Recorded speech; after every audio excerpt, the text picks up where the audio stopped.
Dear students, ఇక్కడ మరొక problem చూద్దామా. 7th క్లాస్ మ్యాథ్స్ ప్రాబ్లం మనం చెప్పాల్సింది. ఇప్పుడు చెప్పేది 7th క్లాస్ మ్యాథ్స్ ప్రాబ్లంలో టాపిక్ ఏంటి? Data handling. డేటా హ్యాండ్లింగ్లో ఏం చెప్పినది? మోడ్ అంటే ఏంటి చెప్పండి. మోడ్ అంటే రిపీట్ మోర్ టైమ్స్, అంటే ఒక వాల్యూ అనేది ఎక్కువ ఎన్నిసార్లు వస్తుందని మోడ్ అంటారు. ఓకేనా? దాంట్లో చూడండి, find the mode of given data. Find the mode of given data. A values ఇచ్చా చెప్పండి. 12, 14, 12, 16, 15, 13 అప్ టు 14 వరకు ఇచ్చాడు కదా. ఒక డేటా అయితే ఇచ్చాడు కదా. మరి డేటా అనేది మినిమైజ్డా మ్యాక్సిమైజ్డా చెప్పండి. ఎరా షార్ట్ వాల్యూ అంటే చాలా తక్కువ ఉన్న డేటా ఇచ్చాడా, ఎక్కువ ఉన్న డేటా ఇచ్చాడా? నా వైపు వింటలేదు మీరు.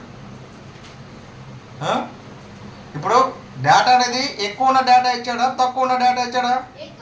మరి ఎక్కువ ఉన్న డేటా ఉన్నప్పుడు మనం ఏం చేద్దామని Tally box ఉపయోగిద్దామా? Right.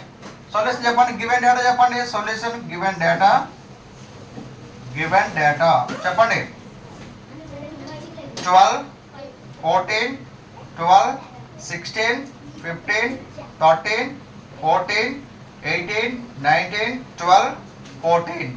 Next 15, 16, 15, 16, 16, 15, 17, 13, 16, 16, 15, 15, 15, 13, 15, 17, 15, 14, 15, 13, 15, 14. Okay right. ఇప్పుడు మనకి కనిపించే వాళ్ళు చెప్పండి. కనిపించే వాళ్ళు చెప్పండి. ఇక్కడ టేబుల్ రాస్తున్నాను. టేబుల్ ఎక్స్ వాల్యూస్ ఎంత? 12 నెక్స్ట్ వాల్యూ కనిపించేది చెప్పండి. 13, 14 కనిపిస్తుందా? 14, 15 కనిపిస్తుందా? 15. నెక్స్ట్ 16, 17 ఉందా? 17, 18 లేదా?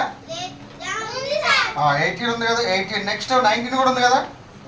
19. 20 ఉందా? 20 లేదు కదా. సో మనకి మోడ్ అంటే 12 కానీ 13 కానీ 14 కానీ 15 కానీ అప్ టు 19లో ఏదో ఒక వాల్యూ అవుతుంది. ఓకేనా? మీరు ఇలా కూడా డైరెక్ట్ కూడా చేసుకోవచ్చు మీరు. ఓకేనా?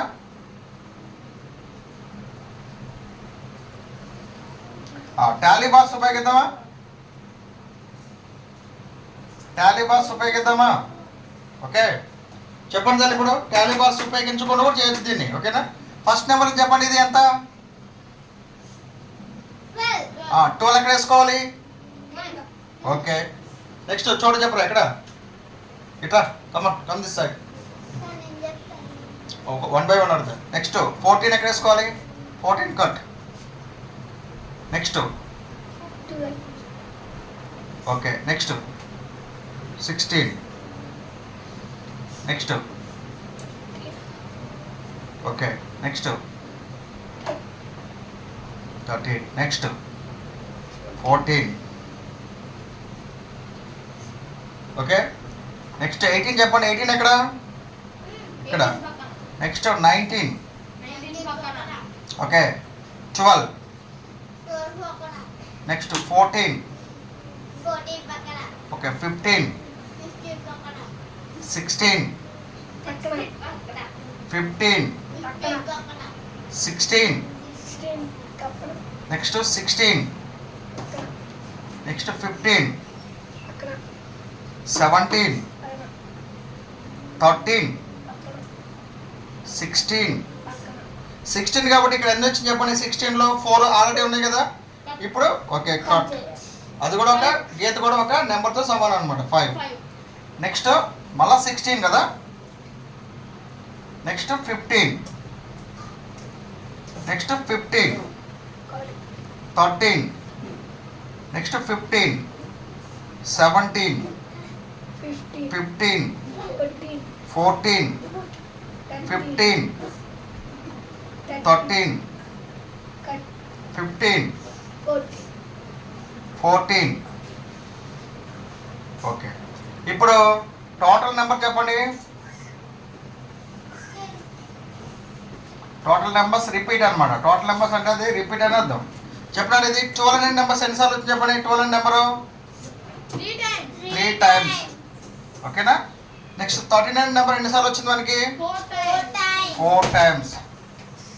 కౌశిక్ ఇంటున్నావా? 14 అనేది 5 times.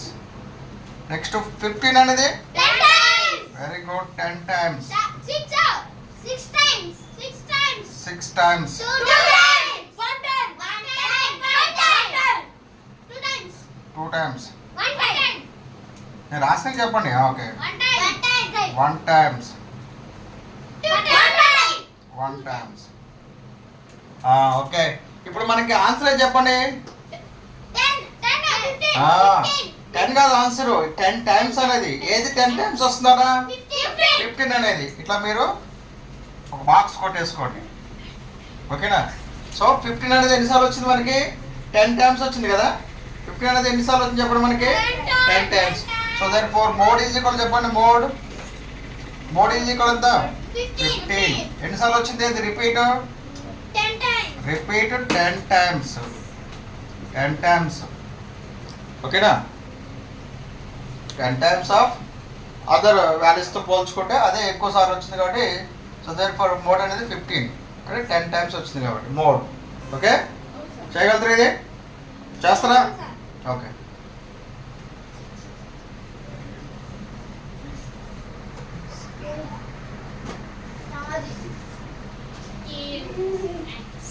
ఇక్కడ మోడ్ వాల్యూ 15 అవుతుంది, ఓకేనా?